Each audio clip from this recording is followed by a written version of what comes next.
ಏನಂದ್ರೆ ಸುಪ್ರೀಂ ಕೋರ್ಟ್ನ ಮೀರಿ, ಕಾನೂನು ತೊಡಕುಗಳನ್ನ ಮೀರಿ ಸಂವಿಧಾನ ಪೂರ್ವಕವಾಗಿ ಮಾಡ್ಕೊಳ್ತಕ್ಕಂಥ ಒಂದು ಪ್ರಕ್ರಿಯೆ ಮೀಸಲಾತಿ ವರ್ಗೀಕರಣ, ಅದನ್ನು ಕೂಡ ತಿರಸ್ಕಾರ ಮಾಡಿರೋದು ನಮ್ಮ ಕಣ್ಣು ಮುಂದೆ ಇದೆ, ಆ ಸತ್ಯ ಇದೆ ನಮ್ಮ ಮುಂದೆ.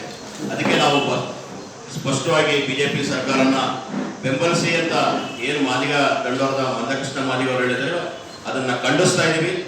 ಹಾಗೆ ನಾವು ಷರತ್ತುಬದ್ಧವಾಗಿ ನಮ್ಮ ಸಮಸ್ಯೆಗಳಿಗೆ ನಮಗೆ ಆಯಾ ಜಾತಿಗಳ ಜನಸಂಖ್ಯೆಗೆ ಅನುಗುಣವಾಗಿ SCP TSP ಯೋಜನೆಯ ಅನುದಾನವನ್ನು ಹಂಚಿಕೆ ಮಾಡಬೇಕು ಅಂತ ಕಾಂಗ್ರೆಸ್ ಪಕ್ಷದ ಸರ್ಕಾರಕ್ಕೆ ಒತ್ತಾಯ ಮಾಡ್ತಾ, ಸಂವಿಧಾನವನ್ನು ರಕ್ಷಣೆ ಮಾಡಬೇಕು ಅನ್ನೋದನ್ನು ಒತ್ತಾಯ ಮಾಡ್ತಾ, ಸಂವಿಧಾನವನ್ನು ಪ್ರಧಾನ ಆಶಯವಾಗಿ ಇಟ್ಟುಕೊಂಡು ಅದನ್ನು ಸಂರಕ್ಷಿಸುವುದಕ್ಕೋಸ್ಕರ ನಾವು ಇಡೀ ಮಾದಿಗ ಜನಾಂಗದವರಲ್ಲಿ ಕಾಂಗ್ರೆಸ್ ಪಕ್ಷಕ್ಕೆ ಬೆಂಬಲವನ್ನು ನೀಡಬೇಕು ಅಂತ ಕರೆ ಕೊಡ್ತಾ ಇದ್ದೀವಿ. ಷರತ್ತುಬದ್ಧವಾಗಿ ಬೆಂಬಲವನ್ನು ನೀಡಿ ಅಭ್ಯರ್ಥಿಗಳ ಹತ್ರ ಮಾತಾಡಿ ಅವರಿಗೆ ಮನವರಿಕೆ ಮಾಡಿಕೊಟ್ಟು ಬೆಂಬಲವನ್ನು ನೀಡಿ ಅಂತ ಕರೆ ಕೊಡ್ತಾ ಇದ್ದೀವಿ. ನಮ್ಮ ಕರ್ನಾಟಕ ಮಾದಿಗ ಸಂಘಟನೆಗಳ ಒಕ್ಕೂಟ.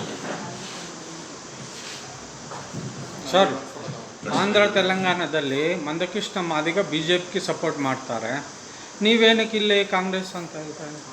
ಸರ್, ಮಂದಕೃಷ್ಣ ಮಾದಿಗ ಅವರು ಸಪೋರ್ಟ್ ಮಾಡಿರೋದನ್ನ ಅವರು 341(3) ಅಮೆಂಡ್ಮೆಂಟ್ ಆಗಿ ಬಿಜೆಪಿ ಸರ್ಕಾರ ಜಾರಿ ಮಾಡುತ್ತೆ ಅಂತಲೇ 10 ವರ್ಷದಿಂದ ಹೋರಾಟ ಮಾಡ್ಕೊಂಡು ಬಂದಿದ್ದಾರೆ. ಈಗಾಗಲೇ ನಮಗೆ ಗೊತ್ತಿರೋ ಹಾಗೆ ಸುಮಾರು ಒಂದು 15 ಜನ ಆತ್ಮಾಹುತಿ ಕೂಡ ಮಾಡ್ಕೊಂಡಿದ್ದಾರೆ ಆಂಧ್ರದಲ್ಲಿ. ಅದಕ್ಕೋಸ್ಕರ ವರ್ಗೀಕರಣಕ್ಕೋಸ್ಕರ, ಮೀಸಲಾತಿ ವರ್ಗೀಕರಣಕ್ಕೋಸ್ಕರ ಇಲ್ಲಿವರೆಗೂ ಮಾಡಿಲ್ಲ. ಆದರೂ ಅವ್ರು ಏನಂತಂದ್ರೆ ಎಲ್ಲೋ ಮುಂದಿನ ದಿನಗಳಲ್ಲಿ ಮಾಡ್ಬೋದೇನೋ ಅಂತ ಅಂದ್ಬಿಟ್ಟು ಸುಳ್ಳು ನಂಬಿಕೆ ಮೇಲೆ ಅವರು ಸಪೋರ್ಟ್ ಮಾಡ್ತೀವಿ ಅಂತ ಹೇಳಿದ್ರೆ, ನಮಗೆ ಸತ್ಯವಾಗಲೂ ನಮ್ಗೆ ಅರ್ಥ ಆಗಿದೆ.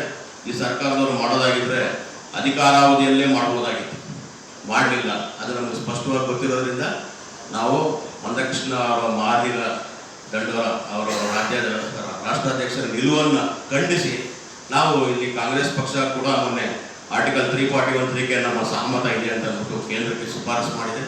ಅದನ್ನು ಮುಂದಿಟ್ಟುಕೊಂಡು ನಾವು ಕೂಡ ಕಾಂಗ್ರೆಸ್ ಪಕ್ಷನ ಬೆಂಬಲಿಸೋದಕ್ಕೆ ತೀರ್ಮಾನ